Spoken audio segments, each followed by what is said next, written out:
eftir Edgar Allan Poe. Ég teiknaði eina mynd eftir hann. Já. Ég ætla bara sko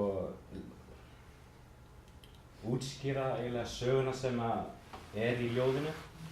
Og svo ætla ég, eftir ég er búinn að því, þá ætla ég bara að lesa ljóðið sjálft. Já.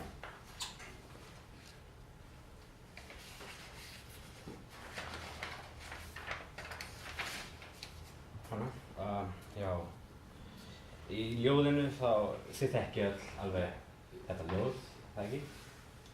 Í ljóðinu þá situr sögumaður, hann situr bara og hugsar látna konu sína. Hann harmar lát hennar mjög en allt í einu þá bara heyrir hann eins og fingri sér drepi á dyr og telur að kominn sé gestur. En þegar hann gengur til dyra þá er enginn þar. Hann biður menn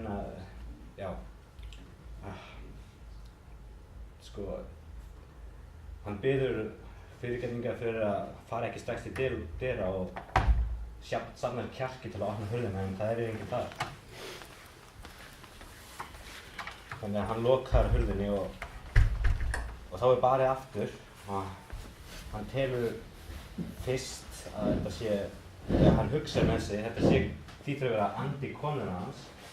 Hann opnar gluggann. Nei, hann opnar hurðina og hvíslar nafnið hennar út í myrkrið, en það er ekkert svar, nafnið kemur bara aftur til hans.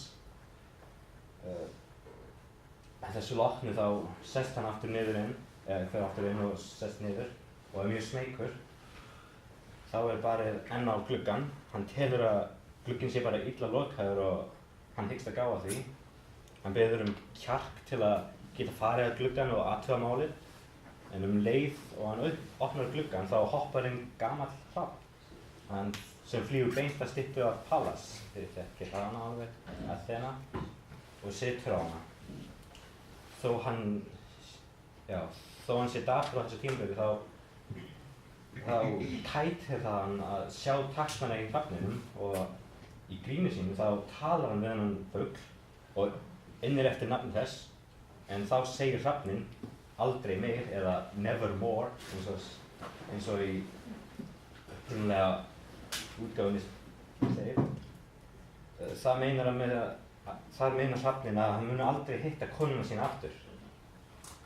Hann var mjög undrandi þegar hann heyrði hrafninn tala til sín þótt erfitt væri að ráða hvað hann meinti með þessu svari aldrei meir, því ekki nokkur maður eða kona hefur heyrt hrafn tala og segja aldrei meir, en ég veit það ekkert hvort það sé satt. Þegar sögumaður reynir að fá fleiri orð úr hrafninu þá segir hrafninn ekkert og situr bara kyrr og þegir. Þá byrjar sögumaðurinn aftur að fara í sína depurð og segir að allir vinir hans hafi yfirgefið hann og hann er alveg viss að þessi hrafn verður farinn þegar hann vaknar á morgun. En þá segir fuglinn aldrei meir aftur. Í þessu tilfelli þá meinar hann með vinum sínum að þetta sé eiginlega konan hans sko. Sögumaðurinn heldur að fuglinn hafi ekki neinn annan orðaforða og heldur að þetta hafi eflaust verið eina orðið sem hann kunni, alveg eins og páfagaukar eiginlega. Kannski hafi hann verið í eigu dapurs manns. Sögumaðurinn hann ýtir stólinn sinn í átt að fuglinum brosandi, sest niður og tengir saman grun og grun. Hvers vegna er hann að þylja þetta? Hvað meinar fuglinn með þeim orðum aldrei meir? Sögumaður hugsaði með sig látna konu sína og nota orð hrafnsins til að lýsa missi sinn og hvernig hann mun aldrei aftur hitta hana og svoleiðis. Sem sagt, hann mun sjá hana aldrei meir. Hann telur að orð hrafnsins séu send frá konu sinni. Einnig telur hann að Guð hafi sendt krumman til sín, en hann hafi frekar viljað fá frið og ró frá kvölum sínum. Hann vill gleyma konunni sem liggur í mótu, sem sagt, konunni sína, en hrafninn svarar aldrei meir. Með þessum orðum er hrafninn augljóslega að segja að hann muni aldrei gleyma konunni sína, eða Lenore eins og hún heitir. Svo spyr hann fuglinn hvort hann fái einhvern tímann að hitta konunni sína aftur, hvort það sé nokkuð líf eftir dauðann, en fuglinn svarar enn og aftur aldrei meir. eftir það þá bölvar hann fuglinum og segir hann sé vondur andi í bóki fugls. Hann skipar fuglinn að fara heim og taka með sér allar fjaðrir hans og svo að það finnst ekkert merki hann eða lígar hans. Hann vill að fuglinn fjarlægi sig úr sálu hans og hverfi. En hrafninn segir aldrei meir. Með þessu meina hrafninn að hann fer ekkert og hann getur ekkert flúið frá því að konan hans sé látin og hann þurfi að lifa með þessari ímynd hrafnsins úr sálu sinni. Ég skil þannig að hrafninn eiginlega bara ímynd hans. Þessi hrafn, hann mun bara vera þarna og elta hann og minna hann á konuna sína þangað til hann deyr. Að þessu loknu þá sögum að hann bara búinn að hann bara alveg lost, hann búinn að glata því alveg, hann orðinn geðveikur.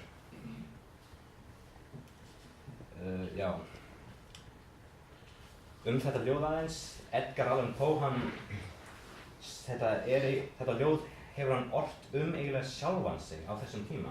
Á þessum tímabili þá var konan hans látin og þetta voru eiginlega hugsanir hans.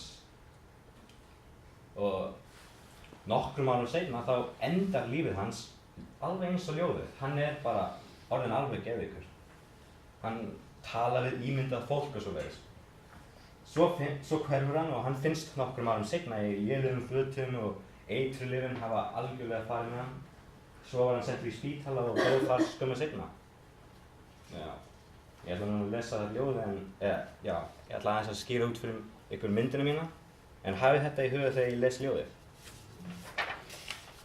Ég bæti hérna við ljósi hjá hrafninum og sem sagt hann sér bara þennan fugl. Allt annað það óskýrt.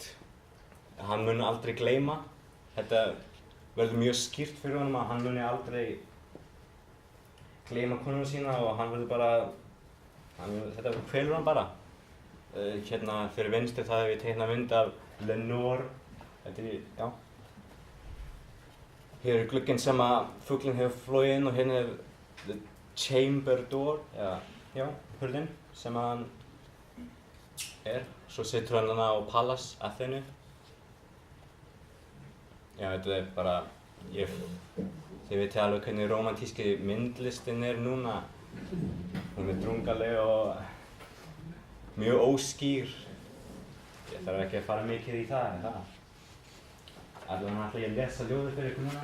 Þetta dálítið langt, þannig að þetta svona 11 mínútur, þannig að hallið ykkur bara.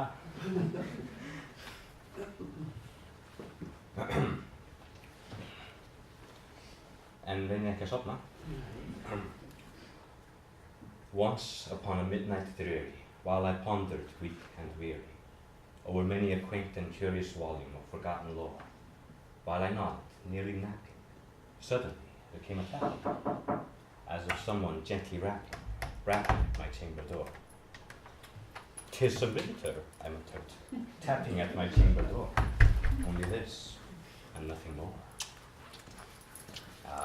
Distinctly I remember it was in the bleak December, and each separate dying ember walled its ghost upon the floor. Eagerly I wished the morrow, vainly I had sought to borrow from my books surcease of sorrow, sorrow for the lost Lenore, for the rare and radiant maiden whom the angels name Lenore, nameless here, forevermore. And the silken sad and certain rustling of each purple curtain thrilled me, filled me with fantastic terrors never felt before. So that now, to still the beating of my heart, I stood repeating, "'Tis some visitor entreating entrance at my chamber door, some late visitors entreating entrance at my chamber door. Yes, it is, and nothing more." Presently my soul grew stronger, hesitating then no longer. "Sir," said I, or "Madam, truly your forgiveness I implore. But the fact is I was napping, and so gently you came rapping, and so faintly you came tapping at my chamber door, that I scarce was sure I heard you. Here I opened wide the door. Darkness there, and nothing more. Deep into the darkness peering, Long I stood there, wondering, fearing, doubting, dreaming dreams no mortal ever dared to dream before. But the silence was unbroken, and the darkness gave no token, and the only word there spoken was the whispered word, Lenore. This I whispered, and an echo murmured back the word, Lenore. Merely this, and nothing more. Back into the chamber turning, all my soul within me whirring. Soon again I heard a tapping, somewhat louder than before. Surely, said I, surely that is something at my window lattice. Let me see then what thereat is, and this mystery explore. Let my heart be still a moment, and this mystery explore. 'Tis the wind, and nothing more. Open here I flung the shutter, when with many a flirt and flutter, in there stepped a stately raven of the saintly days of yore. Not the least obeisance made he, not a minute stopped or stayed he, but with the mane of lord or lady perched above my chamber door, perched upon a bust of Pallas, just above my chamber door, perched and sat, and nothing more. Then this ebony bird beguiling my sad fancy into smiling, by the grave and stern decorum of the countenance it wore. No, thy crest be shorn and shaven, thou, I said, art sure no craven, ghastly grim and ancient raven, wandering from the nightly shore. Tell me what thy lordly name is on the night's Plutonian shore. Quoth the raven, nevermore. Much I marveled this ungainly fowl to hear discourse so plainly, though its answer little relevancy bore. For we cannot help agreeing that no living human being ever yet was blessed with seeing bird above his chamber door, bird or beast above a sculptured bust above his chamber door, with such name as Nevermore. But the raven, sitting lonely on the placid bust, spoke only that one word, as if his soul in that one word he did outpour. Nothing further than he uttered, not a feather than he fluttered, till I scarcely more than muttered, other friends have flown before. On the morrow he will leave me, as my hopes have flown before. Then the bird said, nevermore. Startled at the stillness broken by a reply so aptly spoken. Doubtless, said I, what it utters is its only stock and store, caught from some unhappy master, whom unmerciful disaster followed fast and followed faster, till his songs one burden bore, till the dirges of his hope that melancholy burden bore of nevermore. But the raven still beguiling all my sad soul into smiling. Straight I wheeled a cushioned seat in front of bird and bust and door.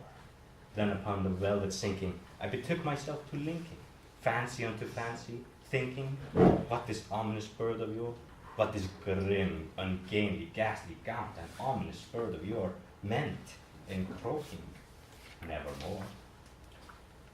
This I sat engaged in guessing, but no syllable expressing, to the fowl whose fiery eyes now burned into my bosom's core. This and more I sat divining, with my head at ease reclining on the cushion's velvet lining, with the lamplight gloated o'er, but whose velvet violet lining with the lamplight gloating o'er, sea shall press, nevermore. Then methought the air grew denser, perfumed from an unseen censer, swung by seraphim whose footfalls tinkled on the tufted floor. Wretch, I cried, thy God had lent thee, by these angels he has sent thee, respite and nepenthe from thy memories of Lenore. Quaff this kind nepenthe, and forget this lost Lenore. Quoth the raven, nevermore. Prophet, said I, thing of evil, prophet still, if bird or devil, whether tempter sent or whether tempest tossed thee here ashore, desolate, yet all undaunted, on this desert land enchanted, on this home by horror haunted, tell me, truly, I implore, is there balm in Gilead? Tell me, I implore. Quoth the raven, nevermore.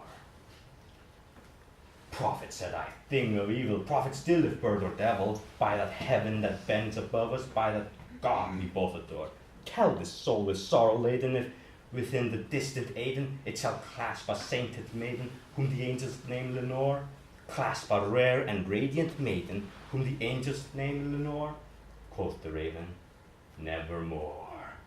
Be that word our sign of parting.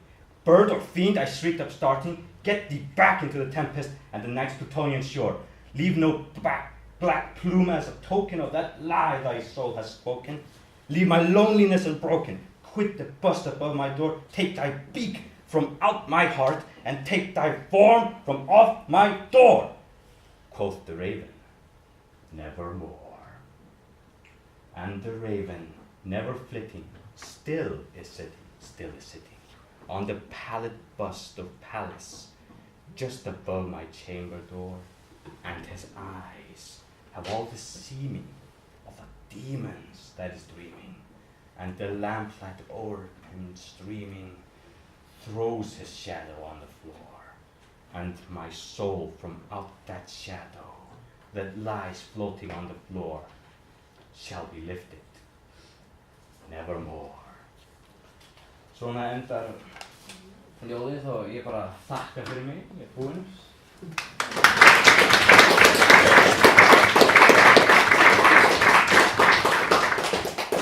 Sömuleiðis, varstu búinn að æfa þig mikið á þessum flutningi heim?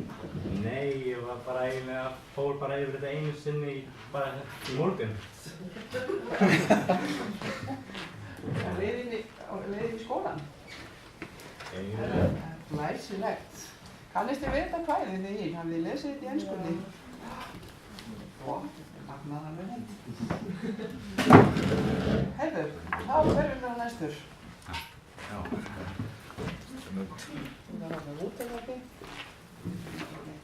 Hverjum við á næstur? Vil ég koma fyrst? Já.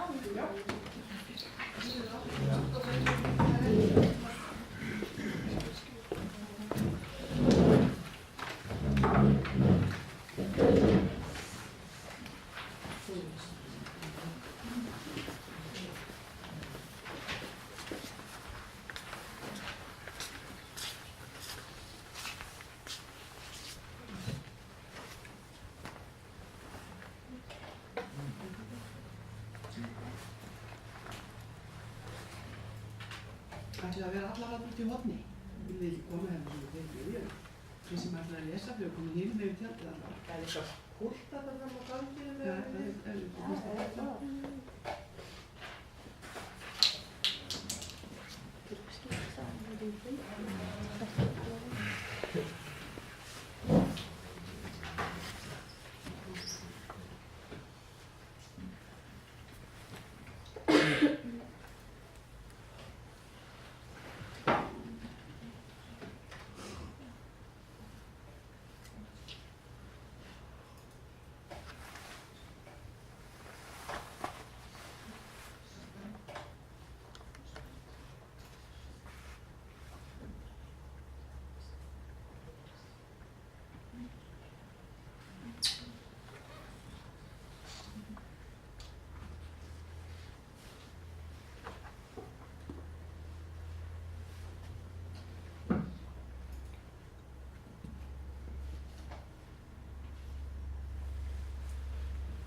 Já, við veldum Bjarni Þórarinsson. Það var bara að segja hans hann. Bjarni Þórarinsson fæddist á Brautarholti á Kjalarnesi 30. desember 1786 og lést þann 25. ágúst 1841. Á þeim tíma kvæntist hann Hildi og áttu við fjölda barna.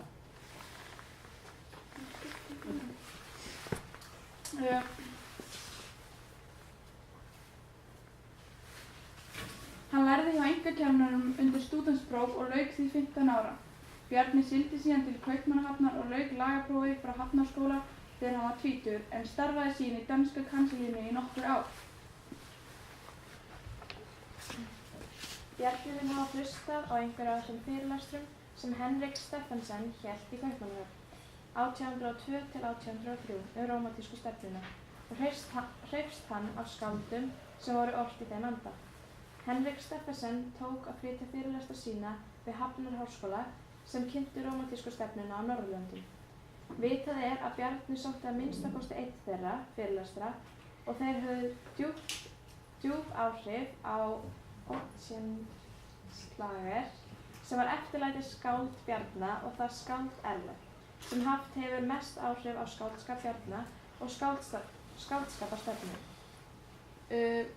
Myndin bara það sem Bjarni Þórðarson bjó þegar hann orti eldgamla Ísafold með tárin í augunum að heiman frá.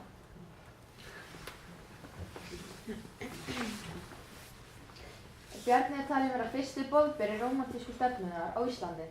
Mörg þekktustu ljóð Bjarna eru ættjarðar eða náttúruljóð, svo sem Íslands minni, eldgamla Ísafold, Ísland sem nafnkunna landið sem lifið á sveitir og veturinn en hann orti einnig alkunn ástarljóð og erfiljóð. Náttúrlýsingar og einstaklingshyggja var ríkjandi í hans skáldskap.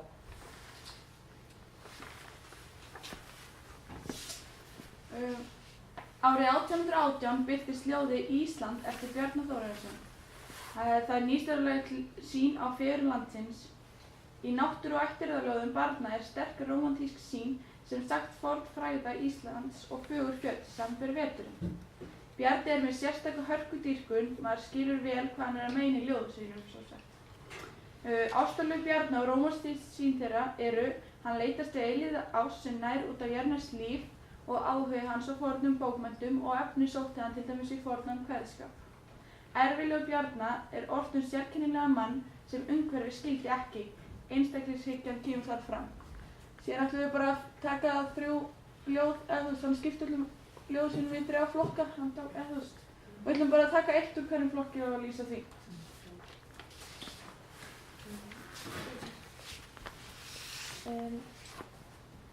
Æ, hversu sætt þeir sálugu hvíla að hverra bústöðum hugur minn leitar.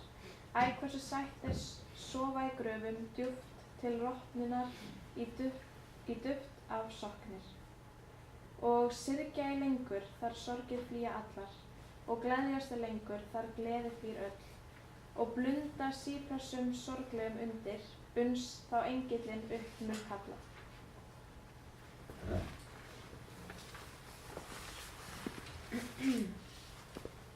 Blástjarnan þó skín í skær, skal ei framar pína, sjón mína, því aðrar fegri eru 2, mert tildra miklu nær, og undir svöfu augnabrúnin skína.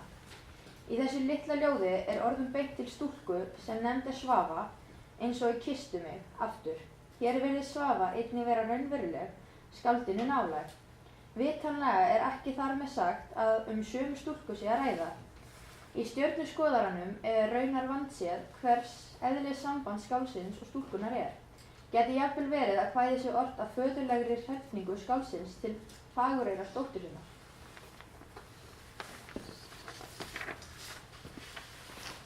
Kysstu mig hinn mjúka mær, kysstu mig hinn mjúka mær því þú ert sjúk, kysstu mig hinn mjúka mær því þú deyr. Glaðir drekki dauða og rós á vörum þín því skáin svo skær. Erindi þetta má að vissu leyti skoða sem tilbrigði stef Sigrúnarljóða. Hér þrái skáldið kost stúlku sem sjúk og dauðvona. Feigðarfegur hennar hin sama og lofsömuð sem í Sigrúnarljóðum, en nautnablærinn hér meiri hann. Kostin verður tákninar ódauðlegu ástar, honum líkt við það að drekka dauða og rós, skáldið reiðubúið að fórna lífi sínu fyrir kossin, feigðin gefur honum aðra gildi. Þessi skáldskaparstefna að elska þið sjúka og dásama fegur þess. Var algeng meðal víðar fyrir hjá Bjarna, eins og nánar kemur að síðar.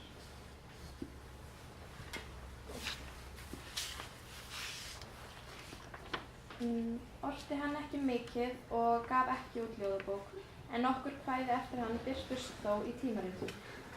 Þegar hann flutti aftur til Íslands árið 1811, flutti hann þá á Möðruvöllum í Hörgárdal og bjó þar til dauðadags og þar hann einnig grafinn. Takk fyrir að fara.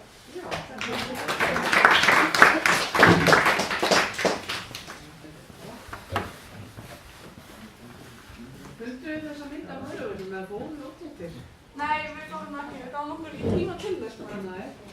Það er einhvern veginn að gera það tíma. Já. Nei, það er fyrir drög, Bjarnar Þorsteinsson. Og ekki væri annað, það er ekki blóm og leið og svona. Já. Herðu, takk fyrir þetta, Kristján. Og einhver sjálfbúðalið sem við erum næst. Því að það er næst í 10 dag. Já, komið þá. Við skilum sjá hvað við að fyrir þetta.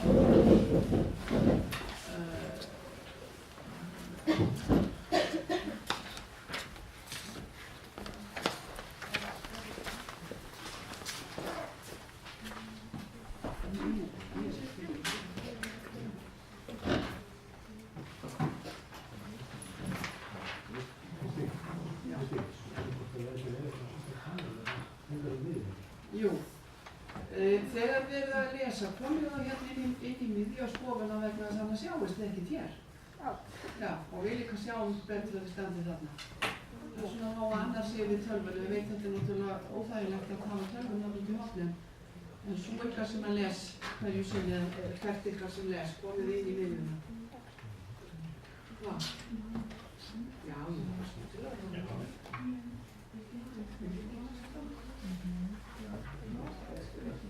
Já, það veitum við bara hægðum þetta. Það er eitthvað ágæðið fyrir þú verið hringt í fríminúti, við bara hægðum þetta til svona eftir þörfum.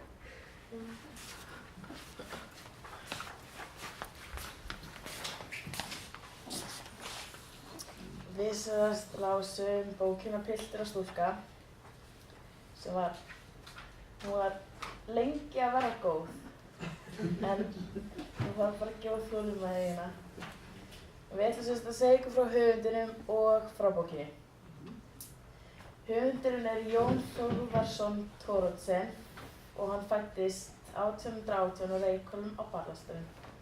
Hann var sendur til Sigurðar Jónssonar á Hrafnseyri í nokkra vetur þegar hann var unglingur til þess að mennta sig og seinna hjá Sveinbirni Egilssyni á Álftanesi og var þar í einn vetur og búið sér til nám við latínuskólann. Hann lauk námi árið 1840 við skóla á Bessastöðum þar sem Sveinbjörn var kennari og árið 1841 fór Jón til Kaupmannahafnar til þess að læra lögfræði. En hún gekk nú ekkert eins vel í skóla og hann ætlaði sér því að félagslífið hann var rosa mikið og hann var örugglega uppteknari af einhverju öðru heldur en námsbókunum eins og margir aðrir. Á þessum tíma var mikið kveðskap og rökræður þjóðmál og sjálfstæðisbaráttan var að byrja og í Kaupmannahöfn hefur Jón semst fengið mikið að heyra af hræringum samtímans, bæði hjá Íslendingum og í dönsku þjóðlífi. Hann var sjálfur eitthvað fiktaður kveðskap og kvæði hans birtist í loka árgangi Fjölnis árið 1847. Og þegar Fjölnir hætti þá tók hann Jón og Gísli Brynjólfsson hendur saman og þeir hófu útgáfu tímaritið Norðurfara sem kom út tvisvar. Jón hafði ekki ennþá lokið námi sínu í Kaupmannahöfn það leyti sem að Norðurfari hófst og það leit ekkert út fyrir að það var að fara að gerast bráðlega. Hann var mjög félítill og í staðinn fyrir að fara heim til Íslands fór hann bara í danska herinn og tók þátt í Slesvíkurstríði vorið og sumarið 1848. Það að fara í danska herinn og taka þátt í þessu stríði hefur eitthvað vakið Jón upp frá einhverju leti og einhverju dofa og það hafði mikil áhrif á hann því að það leyti sem hann var í hernum og fór hann að skrifa og kveða meira. Hann keypti sig úr hernum og skrifaði sögu sem heitir Dálitla ferðasögu og birti í Norðurfara og hóf að skrifa Pilt og stúlku sem var prentuð árið seinna. Jón fór heim til Íslands árið 1850 og var settur í sýslumannsembætti þó að hann ekki útskrifast skólanum í Kaupmannahöfn.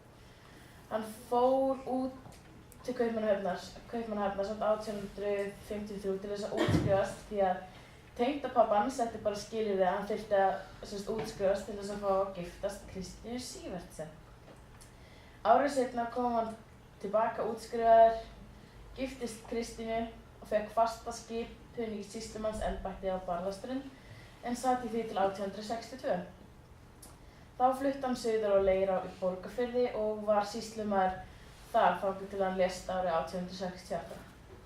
Þegar Jón lést þá var hann langt kominn með aðra skáldsögu hans sem gefin var svo út 8 árum eftir hann dó árið 1876, ókláruð en með efniságreipi af sögulokunum sem að ritarinn hans tók saman því að Jón hafði sagt honum hvernig sagan ætti að enda. Það var sagan Maður og kona sem að fólki þykir eflaust betri saga en Piltur og stúlka.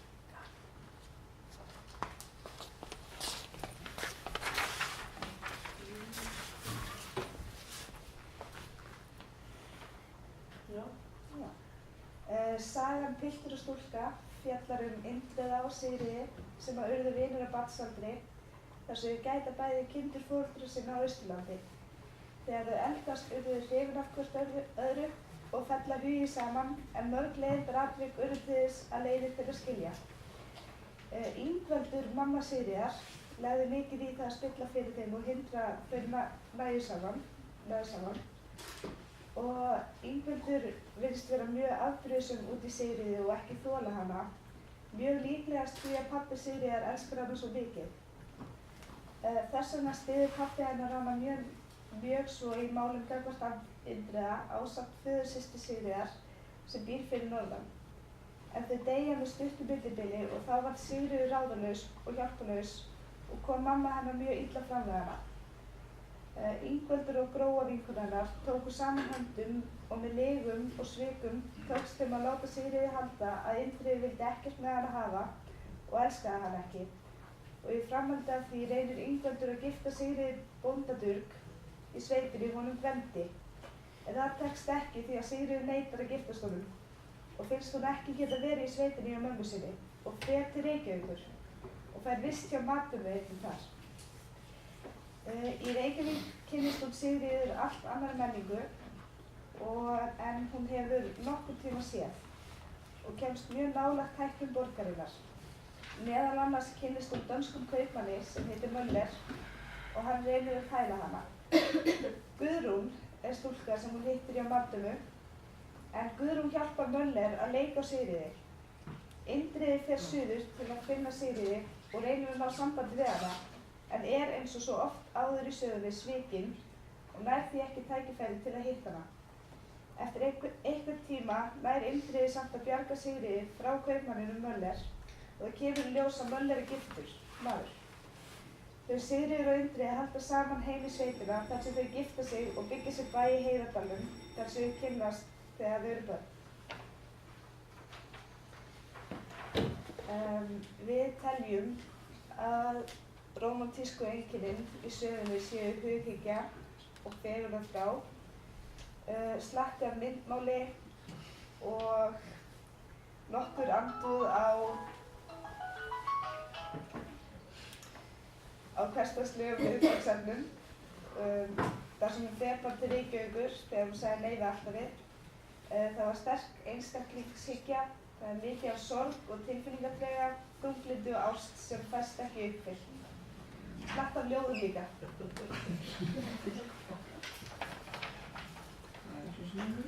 Já, takk fyrir.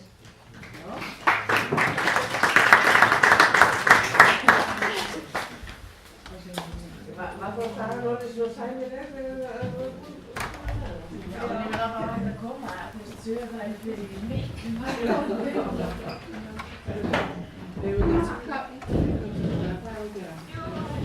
Tökum 5 mínútur meðan þeir eru að græja sér. Komið aftur. Styrstu líkislega 5 mínútur yfir, ekki seinna. Ekki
Það var kannski sniðið að þið kynntuð ykkur af því það er svona ókunnum maður á staðnum, þið séðu hvað þið heitið.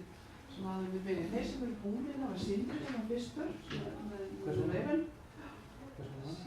Hann hefur bæði ættarnafn og höfunafn. Hann heitir Sindri Hansson Kristinsson.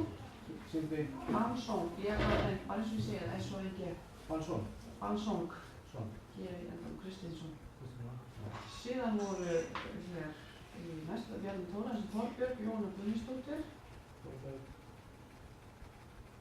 Jóna Guðmundsdóttir, já. Og Ásdís Elva Kjartansdóttir.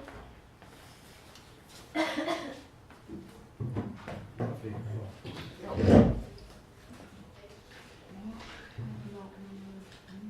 Sandra Haraldsdóttir.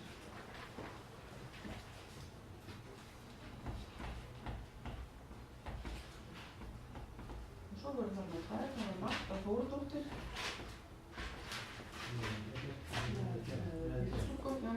Marta Þórodóttir. Þórodóttir. Og Elisabeth Ásmundsdóttir. Hefðu, hafðu bara þennan listan hérna hjá þér. Og þeir sem ætla að vera næstir, það skal við segja að þér, það nú einn fjárvændi, en hann búin að vera að vinna verkefni, hann ekki Brynjar Jónasson.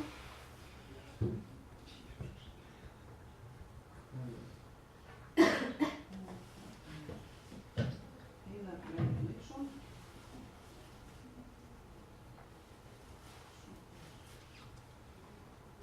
Pétur Hansson, við erum næstir. Þeir eru á næstu síðu, þau eru svo mörg. Þið sem að koma hérna seinna. Það eru sævar hérna. Einhverstað hjá ykkur.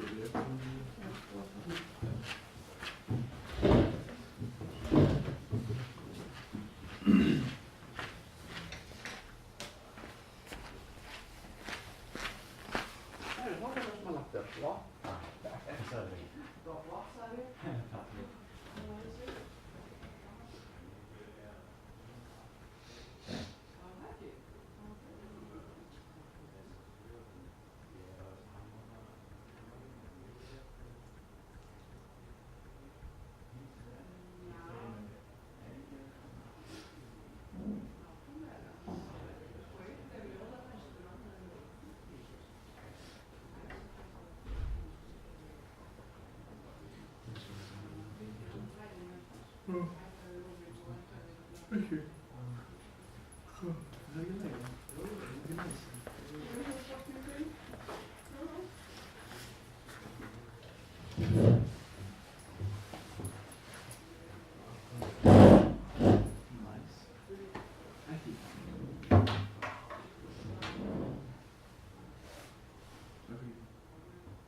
komin? Já, Veistu eitthvað hana? Já, sjáum til þá. Eða þá er eftir það sem þetta 1, það 2, það 3, það 4, það 5, 6, 7 búin að björn með það. Það var 7 verkefni.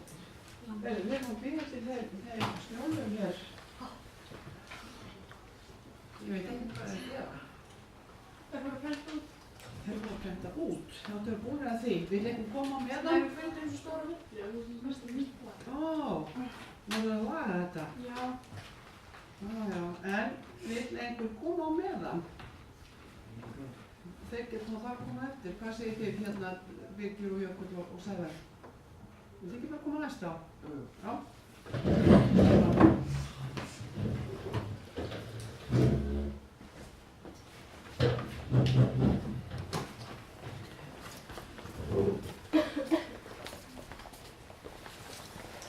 Viljið þið gera eitt líka, viljið þið kynna ykkur? Hvað þið heitir, við höfum óskar gætna að hafa nöfnin ykkar á hreinu, svona áður við byrjum flutningin.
Hann á...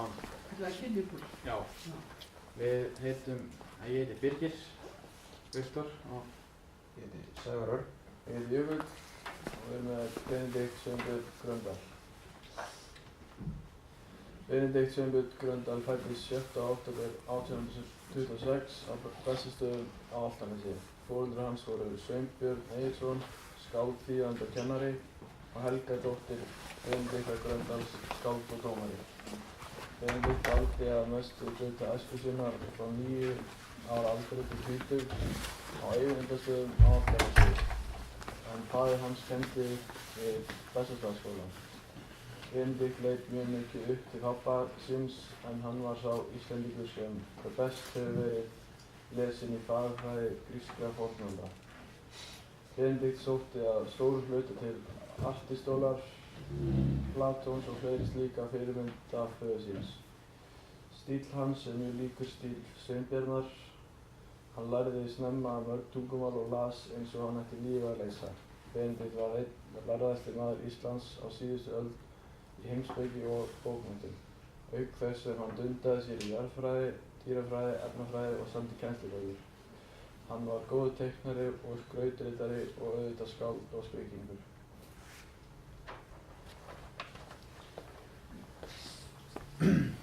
Hann var meðal annars fyrsti formaður í íslensku náttúrugripasafn Reykjavíkur. Það þekktu margir dýrafræði hans. Og á 19. öld talaði almenningur oft þjóðskáld af þríeyki, Benedikt Gröndal, Matthías Jókvason og Steingrímur Thorsteinsson. Á 20. öld voru ljóð Benedikts Gröndal byrjað að vera minna metin heldur en áður.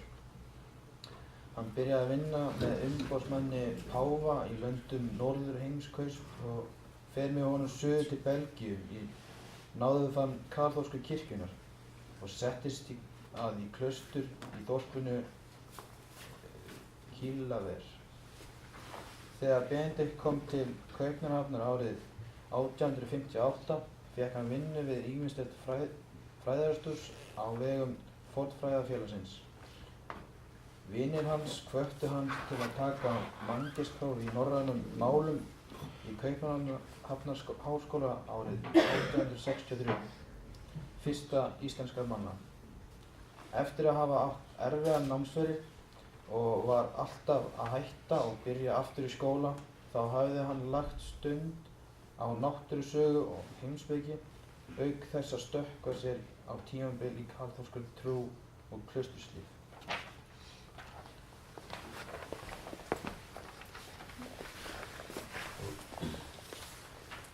Hann giftist konunni Ingigerði Sólveigar árið 1871. Þau fara svo aftur inn til Íslands árið 1874 þegar hann fékk kennarastöðu við Lærðaskólann. Konan hans Benedikts dó árið 1881 og þá byrjaði drykkjumennska hann mikið og var vikið frá embætti vegna drykkju sinnar. Hann komst upp á kant við flesta vegna þess að hann átti erfitt með að sitja á skoðunum sínum og honum fannst þess að allir væru á móti sér. Vinur hans Matthías Jochumsson sagði hann er svolítið spafían stundum að það er bæði grátlegt og hlægilegt. Öll kvæði hans Benedikts eru gegnsýrð af ídealisma og ljóð Gröndals fá mestan innblástur úr náttúrunni og einkennir rómantík, en ljóð hans skortir samt nálægðina í náttúruna sem að til dæmis Jónas Hallgrímsson og Steingrímur Þorsteins hafa. Ljóð Gröndals felast meira í því hvernig Benedikt lætur sig dreyma náttúrunni. Kvæði Gröndals fara út allan heim, til dæmis í allskyns stjörnufræði innan miðju alheims, ávarpar Guð og horfir á stjörnurnar á nálægð. Frelsi andans alveg ríkjandi í ljóðum Gröndals. Hans tvö mörkustu söguljóð eru Prometheus og Hugfrú. Prometheus ljóðið fjallar goðafræðinni í Grikklandi sem er einhver dýpsta og tignarlegasta goðsögn stríð og framsóknar mannkynsins. Hann er talinn skemmtilegastur skáld á 19. öld. Við viljum að lesa þessu 3 erindin í Prometheus.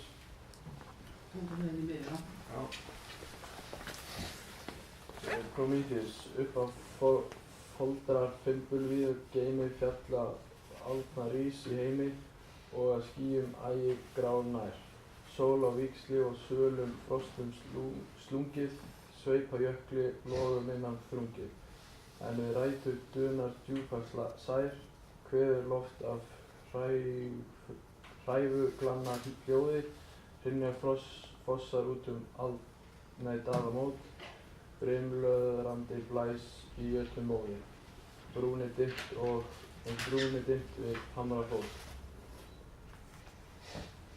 Eilíf rás uppheims-bláa vegi, alltaf skiptir nótt og degi, báðar skærar fram deglingsdyr, yfir tindum himinstjörnustíga, stillar aftur niður í sjóinn hníga, hamrar stendur, hann er alltaf kyrr.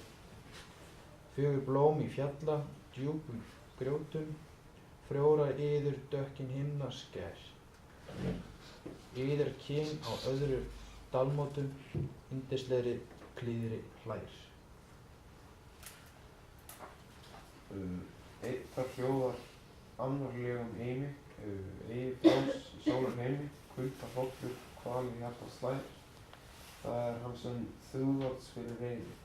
Þrautir fann á mærra vessu skeiði, honum engin huggun neinar jær, hlekkjum reiðru fast á köldum klaka, kramið hold og opin feigðar sár. Svefnlaus augus viðar þrútin vaka, sollur hjarta engin tár. Góðan, takk fyrir okkur.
Nei.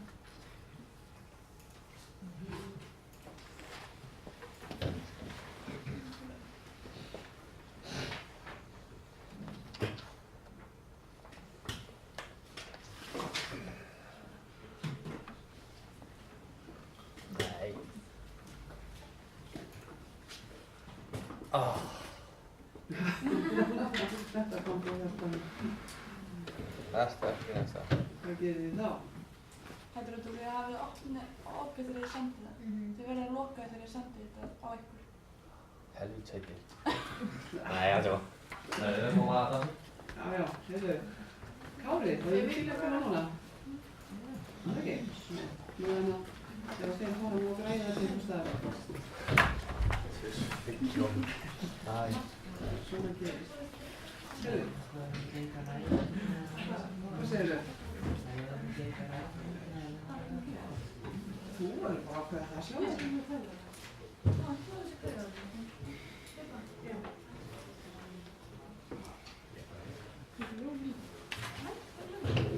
Heyrðu, stelpur í hodninu, það er ljótt.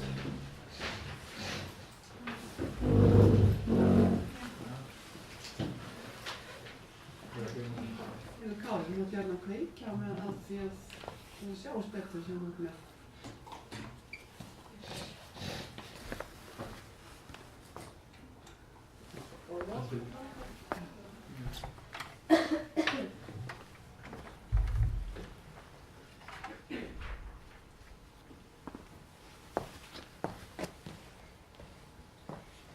Já, ég sést teiknaði mynd upp úr þjóðsögu sem ég las. Þetta var saman frá og nokkri sem hafa kannski verið íslenskur áður hafa alltaf heyrt. Það var samt yfir nokkur útgáfur til valinu. Í sumum var það bara svona lítil bók sem birtist, í sumum var það Kurzgesagt sjálfur. Hvaða saga sagði þetta væri fyrir það? Bókablístan.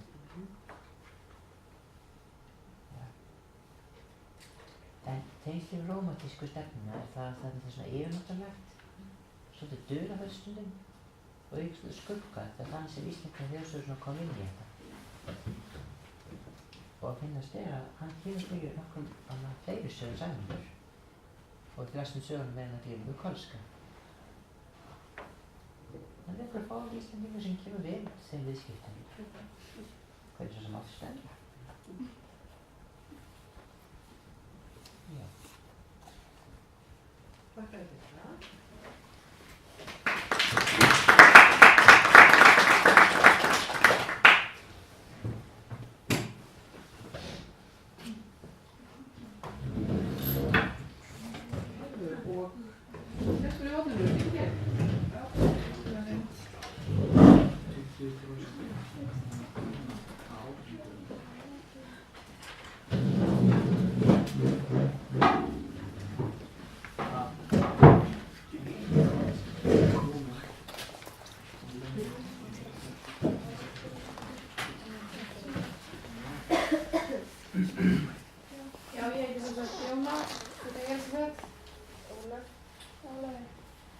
Við gerum svolítið skemmtilegt verkefni. Við gerum hérna dagbók síðustu daga Jónasar og skrifum alveg bara eins og hann var að skrifa dagbók síðasta árið sitt.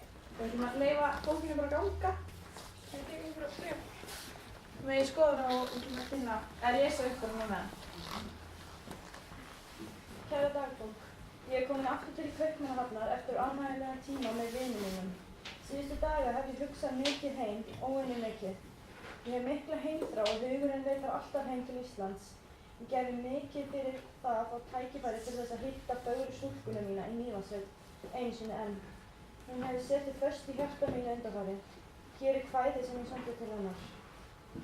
Ég bið að heilsa. Nú andar suðri sæla vindum síðum, að sjónum allar báru smáar rísa og flykkjast heim að fögru í landi ísa, að fósturjarðar minna ströndu og hlífum. Ó, heilsið öllum heimarómi blíðum hæð og sundi drottins ást og friði, kissið þið bárur, bát á fylkimiði, blásið þið vindar, hlýtt á kinnum fríum, vorboðum húfi, fullum trú sem fer með fjara bliki háa vegaleysu, í sumar dala kveðja kvæði þín. Heilsaðu einhvern ef að fyrir ber, engill með húfu og rauðan skúf í peysu, þröstur minn góður, það stúlkan mín. Hér í Kaupmannahöfn sumar og sól. Ég vona að það sé gott veður hjá ykkur heima á Íslandi. Af mér allt gott að frétta. Íslandslýsingin að vera klár og hefur mér gengið mjög vel að vinna að verkefninu. Ég hef verið með mikla heimþrá undanfarið og ég hugsa að það hjálpi ekki til að vera að vinna þessa lýsingu landið sitt þegar söknuðurinn orðinn mikill. Talandi söknuð. Í dag 4. ágúst 1844 og eru því liðin 28 ár frá því að minn yndislegi faðir féll frá. Ég sakna hans ólýsanlega mikið alla daga. Ég ætla að enda þessa færslu á kvæði sem ég sendi til elsku pabba, þangað til næst, Jónas. Þá var ég ungur umluku föðuraugum fyrir mér saman. Man ég þó missi minn í heimi fyrstan og sárstan mér faðir hvarf. Man ég afl andans í yfirbragði og ástina björtu úr augum skein, var hún mér sem á voru mali, grösin grænu guðfögur sól. Man ég á minnar móður tár, hún aldrei sá aftur heim snúa, leiðtoga lífan, ljós á jörðu, sitt og sinna, það var sorgin finnst.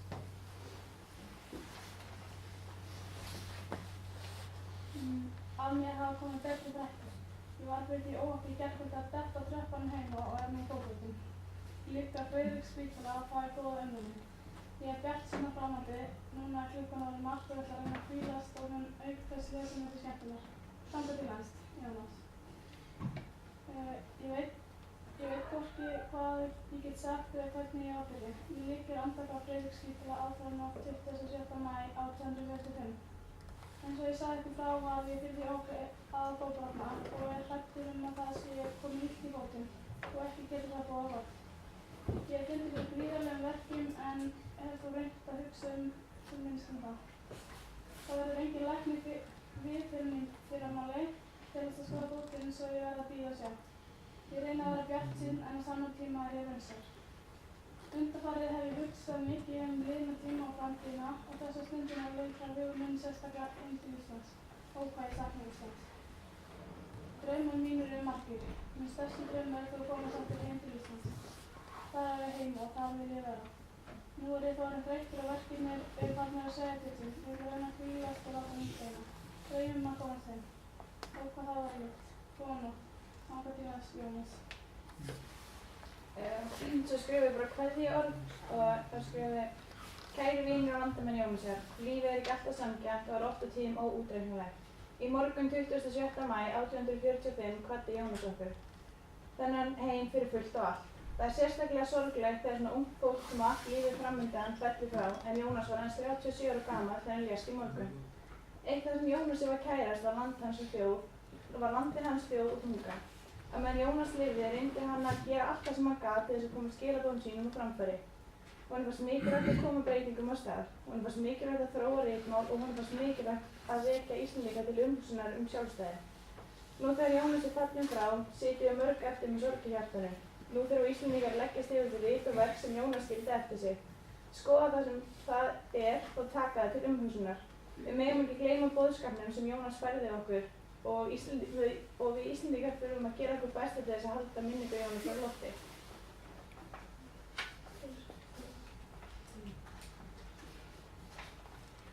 Nú ríkir kyrrð í djúpum dal, þótt duni foss í gljúfrasar. Í heiðrum fuglar hvílaró, þeir hafa boðið góða nótt. Nú saman leggja blómin blöð, breiddu faðmót sólu glöð. Í brekkum fjalla hvílar hljótt, þeir hafa boðið góða nótt. Nú hverfur sól við segulskaut og sugnir geisli hæg og laut. Aftan skinnið hverfur hljótt, það hefur boðið góða nótt.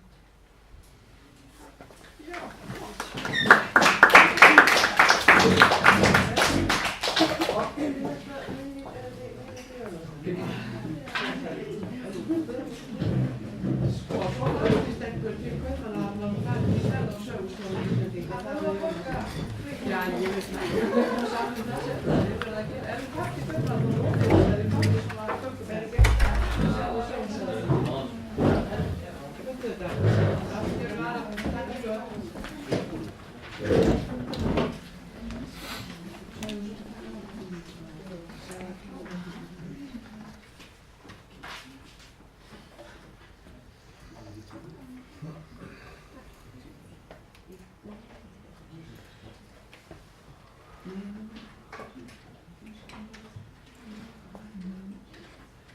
Helstrafsl.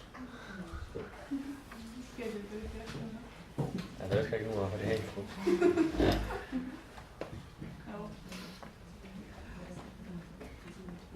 Þarna. Snill. Herðu, við erum hérna með Matthías Jochumsson á þjóðsönginn.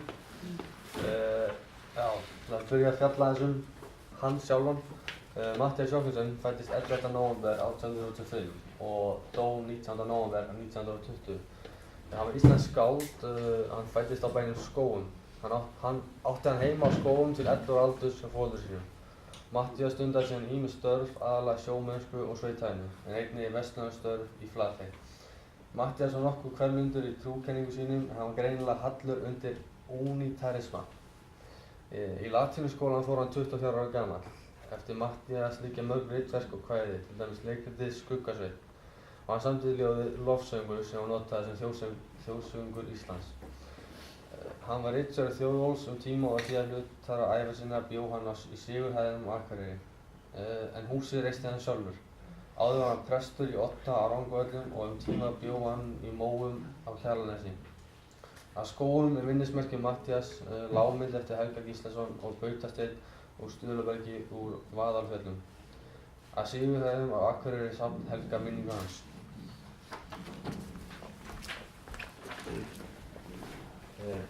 Þjóðsöngurinn hefur einhver verið gagnrýndur fyrir að þykja torsóngur, að vera á langur og fyrir að fjalla aðallega Guð kristinna manna.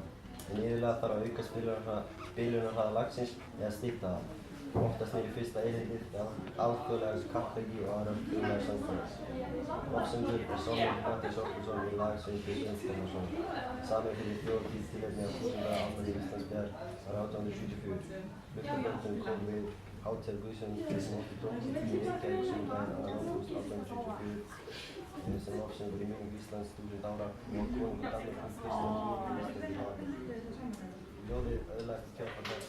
Vinsældir meðal annars sem þjóðsöngur og var fljóðsins slíkur og hlutverkistöðan á 19. árs. Skafan strax var svo best. Já, hver auglýsa liðið núna? Og tóku gildi 25. mars sama ár.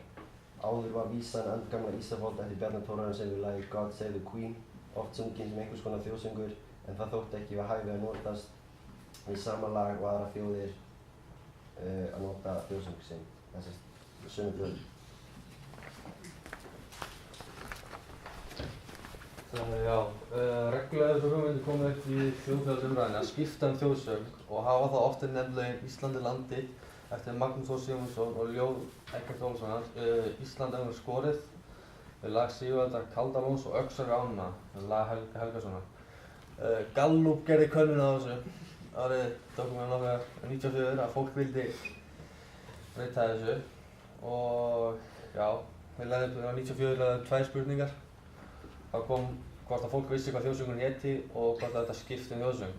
60% af fólkinu vissi að sagði Ó Guðs lands, 1,8 sagði lofsöngur og 6% nefndu aðra söngva. 32% aðspurða hvaðast ekki vita nafn þjóðsöngsins.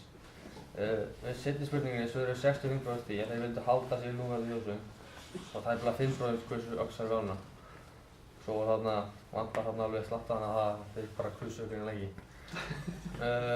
Svo í annarri gálgönnu sem gerðast nóvember 1996 í kjölfar umræðunnar á Alþingi hvort skipta ætti þjóðsöng myndu 68% halda núverandi þjóðsöng og tæplega 32% vildu nýjan.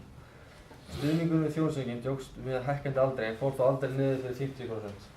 Athuga skala í hvorri könnunni Gallup upp stærð úrtaks eða svar hlutfall. Hægar? Þú byrjar eftir það? Aðeins hægar. Ég er bara eftir með svo streymið gegnum hausinn á mig, ég er neitt. Hvað ætlaði að byrja? Byrja aftur á 1996. Annarri Gallup-könnun sem gerð var í nóvember 1996 í kjölfar umræðunnar á Alþingi hvort skipta ætti þjóðsöng. Vildu 68% halda núverandi þjóðsöng og tæplega 32% vildu nýjan. Stuðningur við þjóðsönginn jókst með hækkandi aldri en fór þó aldrei niður fyrir 50%. Athuga skal að í hvoru könnuninga gaf upp stærð úrtaks eða svarhlutfall. Gott.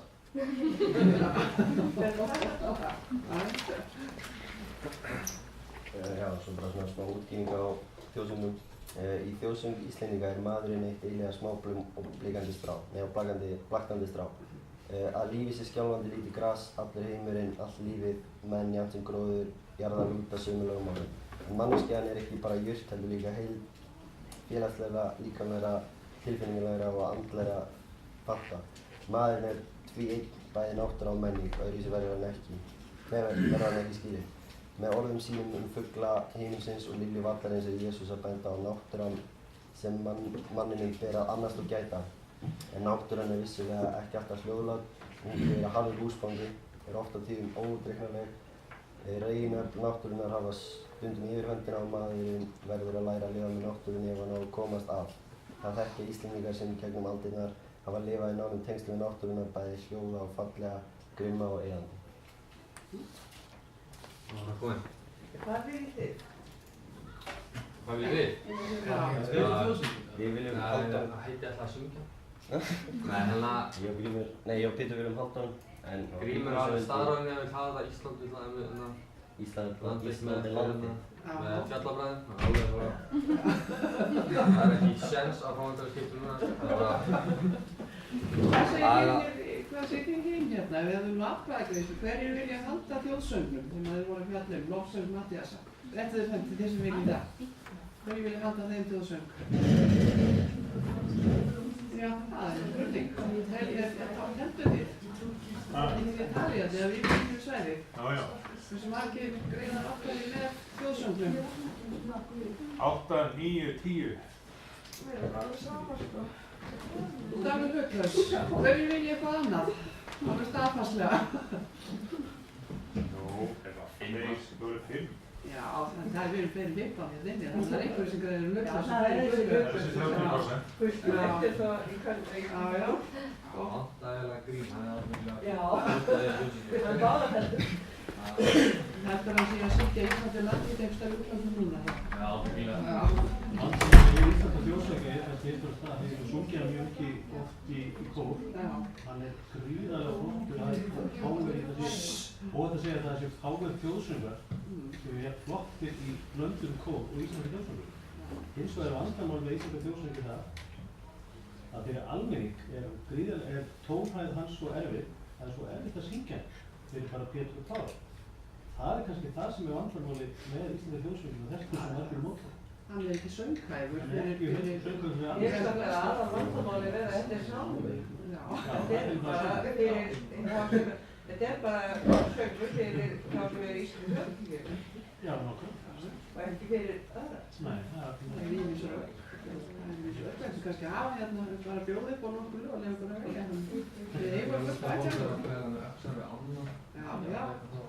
Og hérna Dagur skorir sem er dagilegt svo. Vilja Seymur hafa sérstaklega íþróttaþjóðsöng af því að þetta eins og þið nefndu réttilega að hann er svona spýtaður upp svolítið á íþróttamótum að þeir gengur svo hægt. Það væri betra að hafa einhvern svona sem væri svolítið hressilegra og styttra. En þetta er alltaf tilkynningamál. Hvað segir þið? Maður taka langan frímínútur núna bara, það sem sagt löngu frímínútur, það er að byrja til 2 mínútur og hittast svo aftur og lúka þessu. Það er ekki ágætt standið aðeins.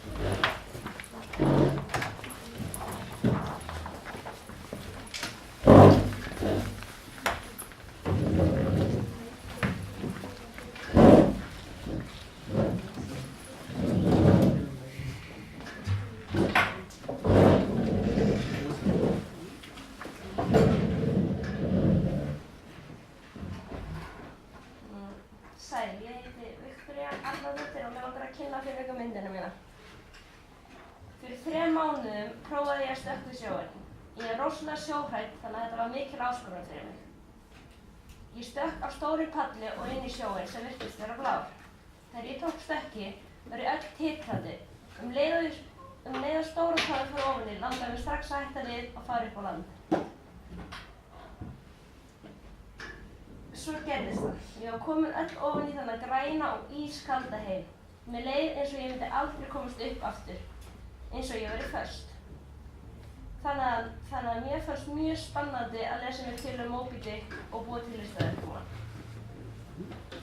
Sagan fjallar skipstjóra að nafni Ismael. Hann eyddi stórum hluta ævi sinni að veiða stærsta hval í heimi. Hvalurinn var risastór og hvítur, sem var svolítið skrítið þegar hann hafði ekki séð hvítan hval áður. Hvalurinn var nefndur Moby Dick. Það hafði margir reynt að veiða hann, en í hvert sinn sem einhver reyndi það, eyðilagði hvalurinn skipið og drap alla um borð. Einn dag fór Ismael á sjó að reyna að veiða Moby Dick. Hann var í marga mánuði og lenti í miklum ævintýrum. Eftir þá ferð komust 2 menn tilbaka á land. Og þegar fólk spurði mennina hvað hefði komið fyrir Ismael, sögðu þeir að þeir hefðu séð Moby Dick og að Ismael hefði skotið með spjóti í hvalinn og hann hefði ætlað að klófesta Moby Dick en hvalurinn togaði með þeim afleiðingum að Ismael flekkist í bandinu og hvalurinn dró hann út í sjó og drepti honum. Moby Dick hefði verið flokkuð sem amerísk rómantík. Richard Bentley gaf hana fyrst út í London 18. október 1851. Þá var bókin einhverjum 3 pörtum, það var rosalega löng saga. En svo gáfu Harper and Brothers, þeir endurprentuðu hana 14. nóvember og þá var það bara ein bók, ekkert eitthvað 3 partar og eitthvað. Og var í mörgum prentum, ég man ekki alveg hvað var margir. Og bókin byrjar með línunni Call me Ismael og þetta þekktasta opnunarlína í vestrænu bókmenntum. En mér langar svolítið að segja frá myndinni minni frá mínu sjónarmiði. Ég fór á netið og var að leita mér að hugmyndum mynd. Ég ekki mjög góð í að teikna hvali og eitthvað. Og myndin sem ég fann, hún var mjög flott og hún sagði bara allt sem þarf að segja þessu sögu. Og þannig ég ákvað bara að teikna hana, en ég ákvað samt að gera hana minni. Myndin sem ég fann, hún var í alls konar litum. Hún var eiginlega bara allt öðruvísi heldur en þessi mynd. En mér langar samt að gera hana í svarthvítu og meira svona þokukennda þeim. Mér finnst það passa betur. Ég hugsa alltaf þessa sögu bara svona þokukennda alla og svona dökka. En hvalurinn kemur úr þessum dökka heim og ræðist á mennina á yfirborðinu. Bara þessi partur hræði mig mest, að eitthvað svona miklu stærri en við getur búið í hafinu sem við bara eiginlega vitum svo lítið Ég hef alltaf ímyndað mér rómantíkina í mörgum litum, en ákvað samt að gera myndina mína svona vegna þess að þegar ég hugsa söguna ímyndaði mér hana dökka og þoklukennda. Skipið á myndinni að sigla í aðra átt frá hvalnum. Ég ímyndaði mér að það séu bara kallarnir sem sögðu frá sögunni. Þeir séu bara leiðinni frá hvalnum. Og ég samt ég náði ekki alveg, ég downloadaði myndinni 2011. Reyndi að horfa á hana, ég gafst bara upp strax. Þetta er mesta kjaftaði sem ég hef horft á. Svo hef ég ekki bara náð að horfa almennilega á gömlu myndirnar. Og ég bara fór til pabba kærasta míns sem er sjómaður, reyndi að fá eitthvað út úr honum og það þykist vita alveg rosalega mikið um þessa sögu. Ég fékk allar þessar upplýsingar frá honum bara mest og líka bara það sem ég veit um þessa sögu. Og já, ég teiknaði myndina á 3 klukkutímum. Ég notaði bara blýant og munnstyrku sem ég var með frá te og kaffi til að gera hana svona þokukennda og svona, já. Þetta er myndin mín. Já. Takk fyrir.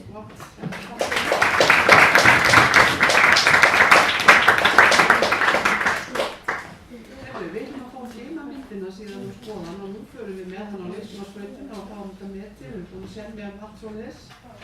Fáum sérfræðinga til þess að hjálpa okkur við það. Meðan ég með allt fyrir Við ætlum að fá að innheimta handritin ykkar sem þið eru með prentuð, hvernig sem svo líta út, það skiptir ekki máli.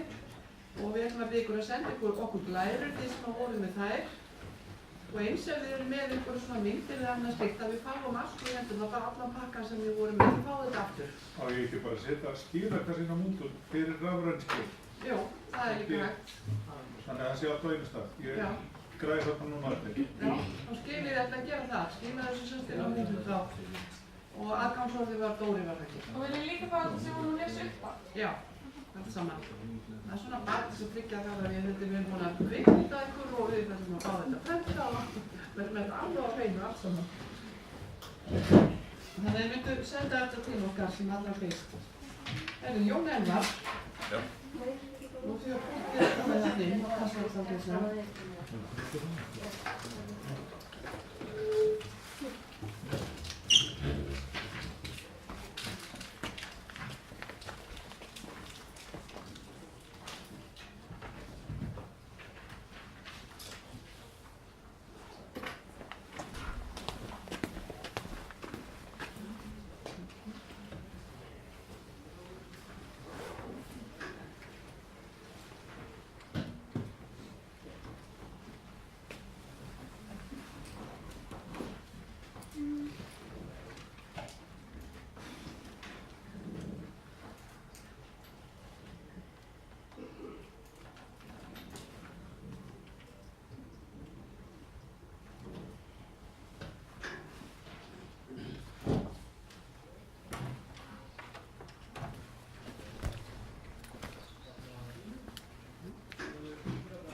Uppsettilega.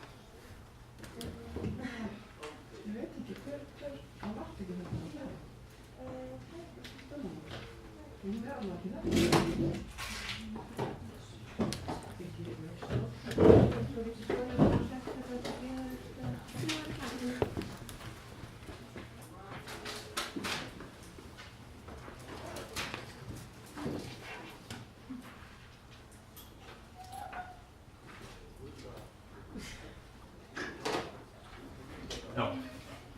Ég tók íslenskar þjóðsögur og ég valdi mér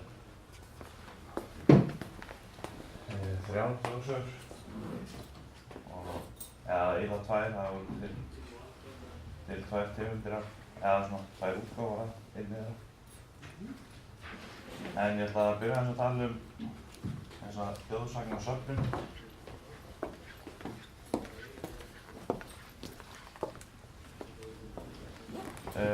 Uppbygg 19. aldar hefst skipulegur þjóðsagnasöfnun á Íslandi í kjölfar rómantíska stefnunnar. Líkt og í öðrum löndum fylgdi henni áhugi á alþýðumenningu og munnmælasögum og tengist þessi áhuga á þjóðmenningu einni sjálfstæðisbaráttu hér á landi. Fyrsta þjóðsagnasafnið sem gefið var út á Íslandi, Íslensk ævintýri, kom út 1852 og voru það safnanir Jón Arasonar. Oft hefur verið bent á að þjóðsögur séu kvenlæg bókmenntagrein. Það voru fyrst og fremst konur sem varðveittu og sögðu sögurnar þótt karlar hefðu síðan safnað þeim á bókum. Undantekning var frá því Torfhildur Hólm en þjóðsögur og sagnir hennar komu út árið 1962. Söfnun þjóðsagna hélt áfram langt eftir 20. öldina og komu margar að henni en slíkri söfnun verður eðli málsins samkvæmt aldrei lokið.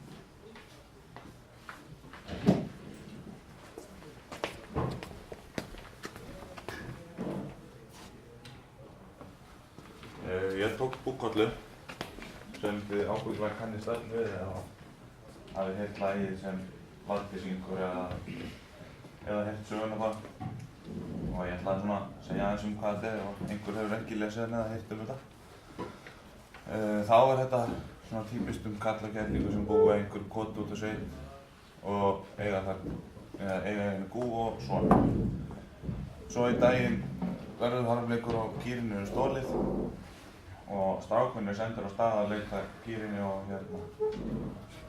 og hann gengur lengi og reynir að leita hann og svo finnur hann upp í fjalli, í einhverjum helli þar ullnar í stein og hann losar hann og leggur á stað heim og þegar hann er búinn að labba í smá stund þá kemur tröllskessan sem hafði stólið kúnni á eftir honum og þá verður hann svolítið smeykur og spyr Búkollu hvað hann eigi nú að gera og hún segir hann að taka hár úr hala sínum og leggja það á jörðina og úr því verður svo stórt vatn að ekki kemst yfir nema fuglinn fljúgandi en tröllskessan sér nú við þeim og nær í